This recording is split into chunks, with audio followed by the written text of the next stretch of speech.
มีพระภาคเจ้าปฏิบัติดีแล้วสังฆังนะมามิข้าพเจ้านอบน้อมพระสงฆ์กราบพระสงฆ์นะโมตัสสะภะคะวะโตขอนอบน้อมแด่พระผู้มีพระภาคเจ้าพระองค์นั้นอรหัตโตซึ่งเป็นผู้ไกลจากกิเลสสัมมาสัมพุทธัสสะตรัสรู้ชอบได้โดยพระองค์เองนะโมตัสสะภะคะวะโตขอนอบน้อมแด่พระผู้มีพระภาคเจ้าพระองค์นั้นอรหัตโตซึ่งเป็นผู้ไกลจากกิเลสสัมมาสัมพุทธัสสะตรัสรู้ชอบได้โดยพระองค์เองนะโมตัสสะภะคะวะโตขอนอบน้อมแด่พระผู้มีพระภาคเจ้าพระองค์นั้นอรหัตโตซึ่งเป็นผู้ไกลจากกิเลสสัมมาสัมพุทธัสสะตรัสรู้ชอบได้โดยพระองค์เองพุทธังสรณังคัจฉามิธัมมังสรณังคัจฉามิสังฆังสรณังคัจฉามิทุติยัมปิพุทธังสรณังคัจฉามิทุติยัมปิธัมมังสรณังคัจฉามิทุติยัมปิสังฆังสรณังคัจฉามิตติยัมปิพุทธังสรณังคัจฉามิตติยัมปิธัมมังสรณังคัจฉามิตติยัมปิสังฆังสรณังคัจฉามิยะโตอังภาคินิอาริยญาชาติยาชาโตนาปิชานามิสันจิจจปันดังชีวิตาวโรเปตาเตนะสัจเจนะโสติเตโหตุโสติคัพพัสสะโพชังโคสติสังฆาโตธัมมานังวิจโยตถาวิริยัมปิติปัสสติโพชังคาจัตถาปะเรสัมมาทุเบขะโพชังคาสัตเตเตสัพพทัสสินามุนินาสัมมาทัคขาตาภาวิตาภาหุลิกตาสังวัตตันติอภิญญายะนิพพานายะจะโพธิญาเอเตนะสัจจวัชเชนะโสธิเตโหตุสัพพทาเอกัสสมิงสัมมะเยนะโทโมกขันลานันจกัสสปังกิลาเนตุกิเตติสวะโพชังเคสัตตะเทสะยิเตจะตังอาภินันติตัวโลกามุตยิงสุตังคะเนเอเตนะสัจจวัชเชนะโสติเตโหตุสัพพทาเอกทาธรรมราชาปิเกลัญเยนะปิปิริโตจุนตเตเลนะตัญเยวะพนาเปตัวนะสัทธลังสัมโมติตัวจะอาปัฏฐาตัมหาวุธาสิธานะโสเอเตนะสัจจวัชเชนะโสติเตโหตุสัพพทาปะยินาเตจะอาปัฏฐาตินนันนัมปิวะเอสิดังมัคคะอัตตกิเลสวะปัตตานุปติธรรมตังเอเตนะสัจจวัชเชนะโสติเตโหตุสัพพทาโพชังคะปริตังนิติตังภวตุสัพพมังคลังรักขันตุสัพพเทวตา สัพพพุทธานุภาเวนะสัทธาโสติภวันตุเตภวตุสัพพมังคลังรักขันตุสัพพเทวตาสัพพธรรมานุภาเวนะสัทธาโสติภวันตุเตภวตุสัพพมังคลังรักขันตุสัพพเทวตาสัพพสังฆานุภาเวนะสัทธาโสติภวันตุเตขอถวายพระพรตะวันนี้กรมอุตุนะมันได้ประกาศไว้ว่าระยะนี้ขอให้ระมัดระวังเกี่ยวกับเรื่องฟ้าเรื่องฝนลมแต่นับตั้งแต่เมื่อตะวันว่ามาจนถึงปัจจุบันประเดี๋ยวนี้เที่ยวหนองตองวัดหนองตองมีฝนตกโอ้ยเป่าออกไม่ออกลมก็ไปเองแต่ว่าร้อนอากาศร้อนอุณหภูมิ25 องศาทางบ้านพ่อแม่พี่น้องเป็นจะได้พ่องก็บอกหัวดอกคือบางที่ในฝนมันก็ตกนะบางที่ก็บ่ตกมีอันวันเนาะตกมาตึกต้นโจกเหนือมาถึงหนองตองสักกำลูกตะวันออกก็มาตึกกาดบวกคกเข้าเขตหนองตองหายเซฟหายซอยก็อย่างเงี้ยธรรมดาธรรมชาติของเรื่องฟ้าเรื่องฝนมันตกลงมาพอหายพอดีนี่ก็ชื่นอกชื่นใจอากาศก็เย็นหน่อยเนาะต้นไม้ต้นตอกพืชพันธุ์อะไรอย่างต่างๆก็งอกเงยเขียวดีพอตกน้ำก็ตายหมดแล้วนะอย่างมันนักลำไปก็ตึมดีมันก็เดือดร้อนมันต้องพอดีของมันการกระทำอย่างก็จ้างญาติโยมก็ต้องบอกพอดีจะไปเกินดีถ้าเกินดีก็ยังว่าดีจะแตกถ้ามันว่าดีแล้วก็เกินล้ำไปบอกพอหายพอดีบับผิดแต่ทำมือถูกต้องตัวขออนุโมทนาต่อพ่อพัดแม่เอ้ยใจกุณาเนอะกับลูกกับเต้านะตึงหลานตึงเหลนบ้านแม่กุ้งหลวงอำเภอสันปะตองและนางสาวสกาวรัตน์ตอยเนอร์กันที่น้อยนี่นะบ้านแม่กุ้งหลวงอย่างเดียวกันได้มาช่วยตุลุงหากองทุนซื้อเครื่องมือการแพทย์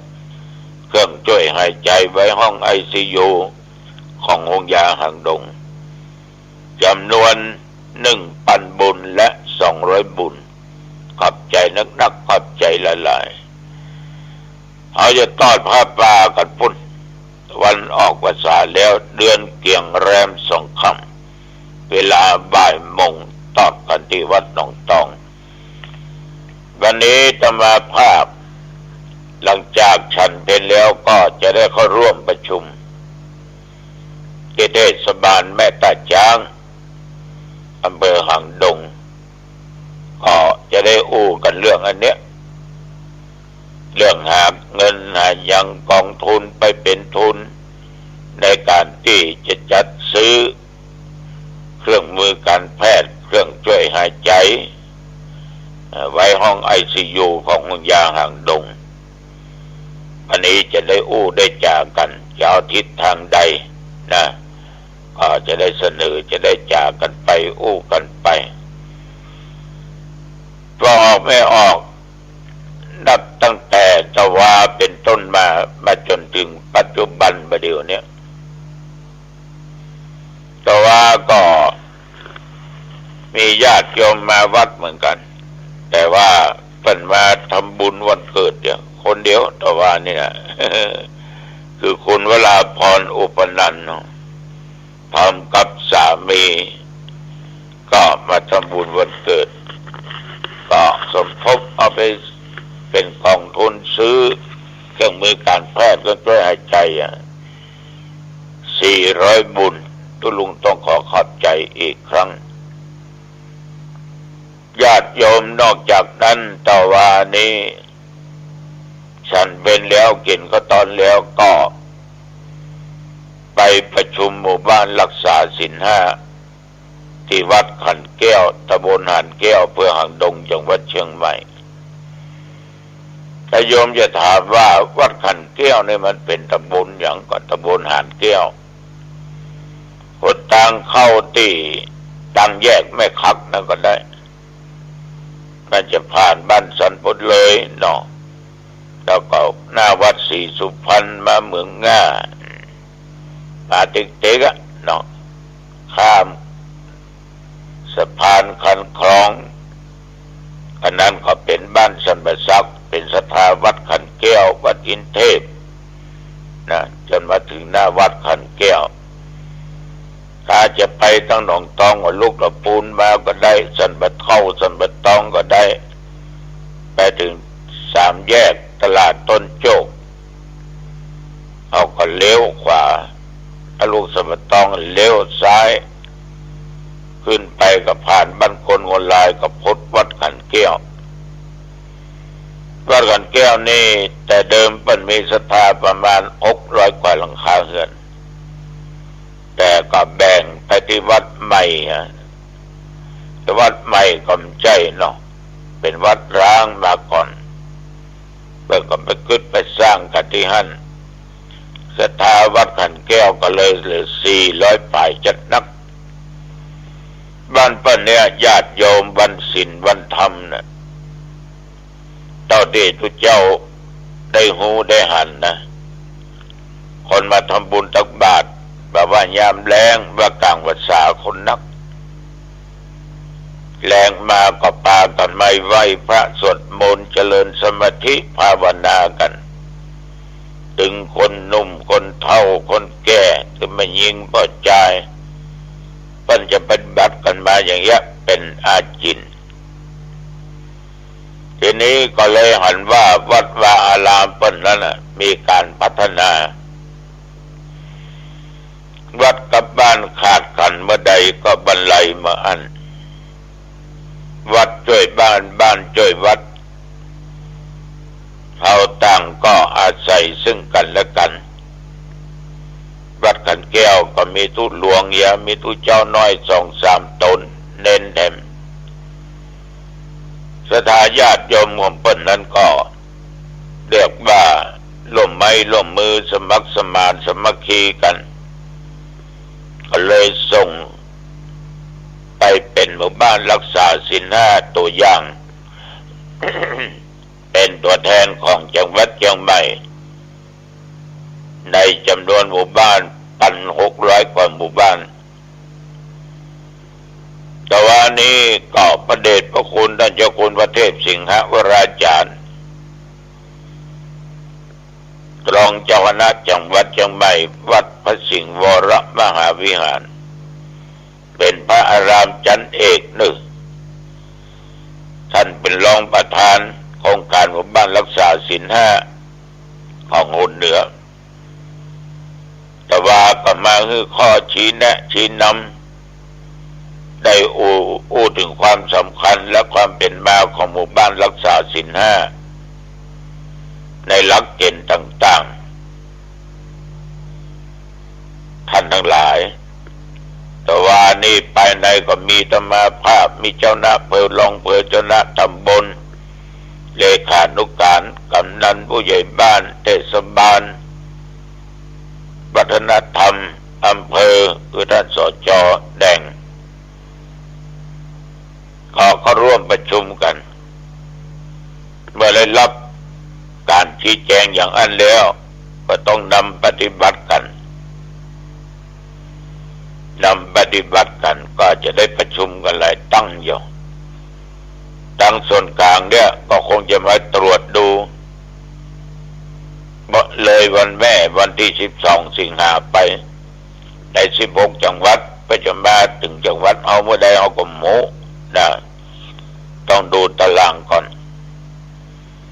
ทำไปทำไมนะญาติโยมบางคนอาจจะตั้งข้อถามก็ทำดีนะก็เพื่อทำให้มันดีขึ้นมาในหมู่บ้านของเรา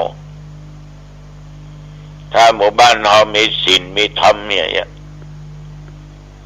ความเดือดร้อนก็เกิดได้ยากคนเบียดเบียนกันก็มันจะมีฆ่ากันก็มีฆ่าสัตว์ตัดชีวิตใจเหี้ยมใจโหดก็จะบ่มีก็เพราะมันมีศีลห้าข้อหนึ่งโจรลักเล็กขโมยน้อยก็มีไม่ใช่ว่าเป็ดกับไก่กับหมูกับงัวกับควายรถเครื่องรถทีบผ้าผ่อนตอนสบายสมาเตะแม้แต่กางเกงในเขายังลักนี่นะถ้ามีศีลมีธรรมอย่ามาดุมลักว่าโจกละมีโจรมีขโมยละเพราะศีลข้อหนึ่งป้องกันชีวิตศีลข้อสองป้องกันทรัพย์ศีลข้อสามเนี่ยญาติโยมตัวสำคัญป้องกันครอบครัวเมื่อได้รับความเดือดร้อนผัวก็มีศีลเมียก็มีศีลเนี่ยอย่านอกใจกันมาดุมได้ละที่มันฆ่ากันตายนอกใจกันก็เพราะมันขาดศีลญาติโยมท่านผู้ฟังทั้งหลายครอบครัวก็วุ่นวายในที่สุดเป็นบ้านแตกสลายขาดพ่อไปตีแม่ไปตีออกบ้านไปก็ปัดผัวใหม่ปัดเมียใหม่เลยละลูกไว้เป็นกำพร้าอยู่กับพ่ออุ้ยแม่อุ้ยปู่ป้าน้าอา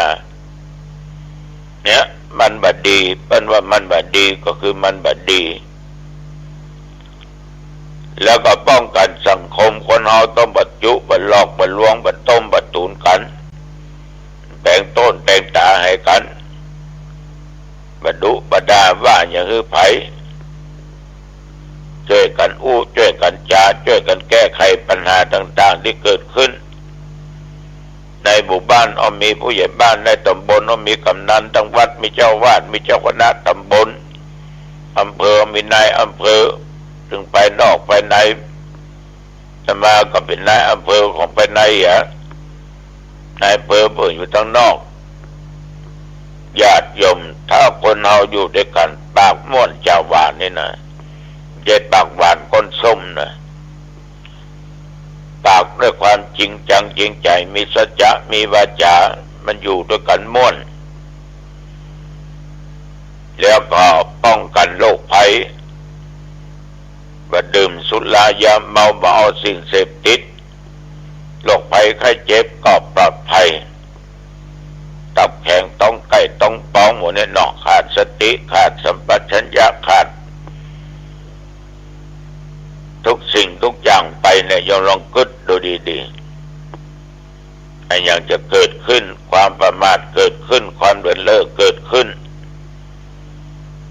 ในที่สุดก็จะนำพาความเดือดร้อนความหายนะเกิดขึ้นแก่สังคมแก่พี่น้องชาวบ้านแก่ครอบครัวของตัวเองหยุดได้หยุดเตอะก็ออกไม่ออกภาษาเนี่ยนะลองทำแล้วลองต้องไปกล่าวกำอย่างนั้นคือสัจจะวาจาตัวเก่าง่ายๆบางเตื้อกล่าวคำสาบานล่างยาวจะเป็น2 หน้ากระดาษปิกกินอยู่อย่างเพียงแต่สำนึกในจิตในใจว่าตอนนี้ไปข้าพเจ้าจะมาดื่มของมึนเมาละมีสุรามีไรเป็นต้นสิ่งเสพติดทั้งหลายข้าบอกเอาละอย่างเงี้ยถ้าไปหันก็สะดุ้งวันเนี้ยเจ้างอมเขาใส่โลมใจอย่างอันนะทุกอย่างอยู่ที่จิตที่ใจหมดถ้าจิตใจเขาเด็ดขาดจิตใจตั้งมั่นมันสำฤทธิ์ผลทุกสิ่งทุกอย่างญาติโยมฉะนั้นโครงการบ้านรักษาศีล5เนี่ยมีปลีกย่อยมันนักมีข้อมีกฎกติกานักแต่ก็บันนักใจก็จะได้เตรียมการเตรียมงานกันอย่างน้อยก็ต้องประชุมกันอีก3 ครั้ง 4 ครั้งบาง ชี้เพิ่นแนะเพิ่นนำเพิ่นบอกเพิ่นกล่าวทุกสิ่งทุกอย่างถ้ามีความสมัครสมานสามัคคีกันเรื่องนับกายเป็นเรื่องเบาบางง่ายสบายมากนะครับเอาเนี้ยอย่างช่วยกันคิดช่วยกันทำช่วยไปช่วยกันจี้กันนิ้วอย่างเดียวคิดคนนั้นก็คิดคนนี้ก็คิดไปคิดมาขัดกันไปขัดกันมาหามาละกูมไปละคิดแบบแตกแยกกันนิ่มถูกต้องติดศีลห้านะศีลว่าต้องคู่คุณธรรมญาติโยมท่านผู้ฟังทั้งหลายมันต้องคู่ขัดคุณธรรมศีลข้อหนึ่งเนี่ยมันก็ต้องคู่ว่าเมตตาธรรมศีลข้อสองประกอบสัมมาอาชีวะเลี้ยงชีวิตในทางที่ถูกที่ควรผิดศีลผิดธรรมผิดกฎหมายบ้านเมืองกาเมบือเล่นชู้สู้ผัวเมียไผ่ก็ต้องมีสันโดษคือพอใจในผัวของเขาในเมียของเขาลูกเต้าของเปิ้นแก่ของเขามุสาก็มีสัจจะวาจาจริงเป็นจริงเป็นจริงคือเป็นจริงสุราเมก็คือมีสติมีปัญญาญาติโยมท่านผู้ฟังมันก็มีคุณธรรมกำกับแต่ละข้อฉะนั้นญาติโยมท่านผู้ฟังทั้งหลายจะเป็นนักอกนักใจธรรมะของพระพุทธเจ้าเป็นธรรมาธิปไตยไม่ได้เอาตัวเอาตนเป็นใหญ่ไม่ได้เอาโลกเป็นใหญ่เป็นธรรมาธิปไตยแบบประชาธิปไตยไม่ใช่ว่าเอาความคิดของตัวเองเป็นใหญ่ถูกคนเดียวคนอื่นผิดบทเป็นเปิ้นจ่ายังฟังต้องฆ่าถูกตุบันถูกฆ่าถูกโยมบันถูกตุถูกเนี่ยประชาธิปไตย มันเป็นอัตตาธิปไตยมันเอาตัวเอาตนเป็นใหญ่ความคิดของตัวเป็นอย่างใดจะเอาอย่างนั้นเปิ้นถูกเปิ้นอย่างถึงมาเข้าใจละฉะนั้นญาติโยมเขาก็เรียกประชาธิปไตยกันตลอดเวลาแล้วก็ยังบอกรู้ความหมายของคำว่าประชาธิปไตยก็ขอฝากไปกับญาติกับโยมด้วยเนอะอยู่ด้วยกันอยู่ในสังคมนี้รักกันแต่งกันพี่น้องศรัทธาวัดตะข้ามเนอะไม่เหี้ยต้นปินหมู่นี้นะปฏิเสธ9 โมงเมื่อเจ้าพบปะกันเนอะเป็นตานเตียนเข้าภาษาพี่น้องตาข้ามนะพี่น้องสลับปีก็โครงการพัฒนาชีวิตคนปีนี้ทุกเจ้าก็จะไปเนอะวันที่2 เดือนกันยาพุ่นวัดเทพารามปากกันแน่เวลาเมื่อคืน20 ทุ่มขอบใจตะป้อวิโรจน์ที่โทรมาเป็นห่วงเป็นหามว่าท่านพระครูหายไปไหนมันออกวิทยุ เป็นอย่างป้อสุขสบายดี90%ขอป้ออยู่เย็นเป็นสุขกันแล้วกันเนอะเอาละวันนี้อูจ่าไปมาเป็นเวลาพอสมควรอายุวันโนสุขังพลังพบกันใหม่โอกาสหน้าเจริญพรจึงมาพึ่งพาบุญบารมีพระพุทธเจ้าจึงกันพามาอาศัยวัดดอนจันทร์วัดดอนจันทร์จึงเป็นสถานที่เลี้ยงเด็กกำพร้าแบ่งเบาภาระของแผ่นดินขอบุญบารมีพระสยามเทวาธิราชโปรดเมตตาประทานพรให้ลูกหลานที่ได้มาศึกษาล่ำเรียนณวัดดอนจันทร์ได้มีสติระลึกถึงความยากจนมีสติระลึกถึงความอดทนมีสติระลึกถึงวิริยะภาคเพียรมีสติดำรงตนอยู่ในระเบียบวินัยขออัญเชิญบารมีธรรมแห่งสมเด็จพระปิยมหาราชด้วยภพด้วยภูมิด้วยชาติด้วยกำเนิด ลูกหลานเกี่ยวข้องผูกพันเวียนว่ายตายเกิดมาชาตินี้ขอบารมีแห่งพระปิยะเมตตาประทานพรให้เหล่าลูกหลานเป็นกำลังของชาติเป็นกำลังของแผ่นดินเป็นกำลังของครอบครัวเป็นเยาวชนที่ดีของชาติเป็นประชาชนที่ดีของชาติในภายภาคหน้าขอน้อมอัญเชิญบารมีธรรมสมเด็จพระนเรศวรมหาราชได้โปรดเมตตาประทานความเข้มแข็งให้กับลูกหลานให้มีกำลังที่เข้มแข็งมีความมั่นคงดำรงตนอยู่ในกฎระเบียบวินัยของชาติขอสมเด็จพระนเรศวรมหาราชผู้มีความมั่นคงในการกอบกู้เอกราชขอบารมีธรรมแห่งองค์สมเด็จพระนเรศวรมหาราชได้ส่งเสริมสนับสนุนให้ลูกหลานได้เป็นกำลังของแผ่นดินขอน้อมอัญเชิญญาณบารมีแห่งองค์สมเด็จพระเจ้าตากสินมหาราชได้โปรดเมตตาส่งเสริมสนับสนุนให้เหล่าลูกหลานเป็นเลือดนักรบเป็นเลือดขุนศึกได้กอบกู้ประเทศชาติบ้านเมืองได้ดำรงตนเป็นเยาวชนที่ดีของชาติได้ดำรงตนเป็นประชาชนที่ดีในอนาคตข้างหน้าขออำนาจบารมีธรรมพระโพธิสัตว์พระแม่เจ้ากวนอิมที่ปกป้องลูกหลานคุ้มครองลูกหลานส่งเสริมลูกหลานขอให้ลูกหลานอยู่อย่างมีความสุขขอให้ลูกหลานมีสุขภาพร่างกายแข็งแรงสมบูรณ์เทพเทวดาองค์ใดที่มีบทบาทต่อวัดดอนจักรบัดนี้ก็ขออัญเชิญเทพเทวดามีพระพิฆเนศได้เมตตาได้กรุณาประทานพรให้ลูกหลานได้มีสุขภาพแข็งแรงสมบูรณ์ให้มีอายุมั่นยืนยาวขออำนาจธรรมบารมีธรรมพระพุทธเจ้าได้แผ่เมตตาให้ลูกหลาน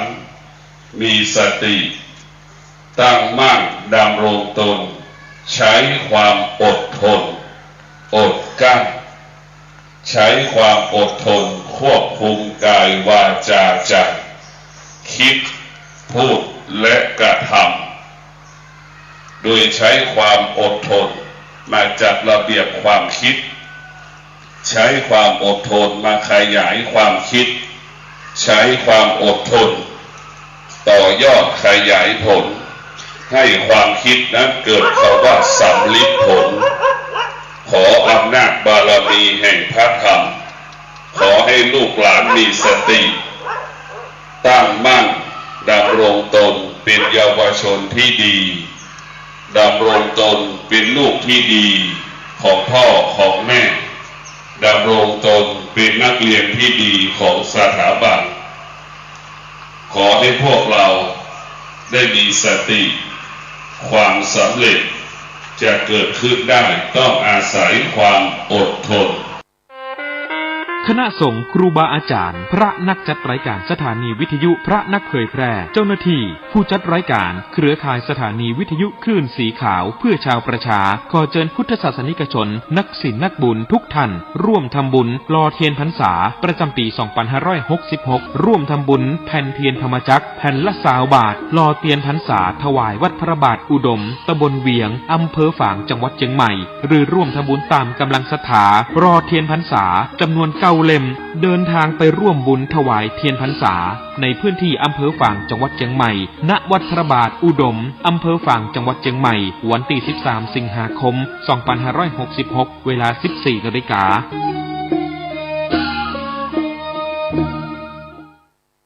ข่าวสารประการประชาสัมพันธ์ประกาศ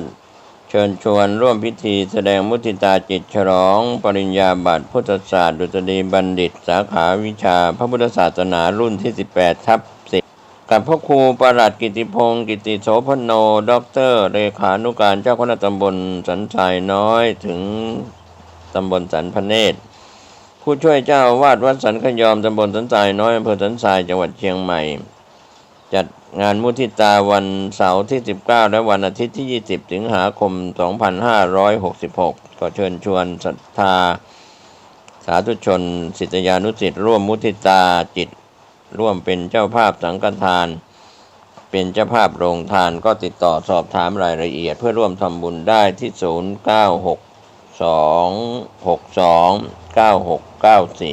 ได้ทุกวันก็เป็นงานบุญงานกุศลมุทิตาจิตฉลองปริญญาบัตรพุทธศาสตร์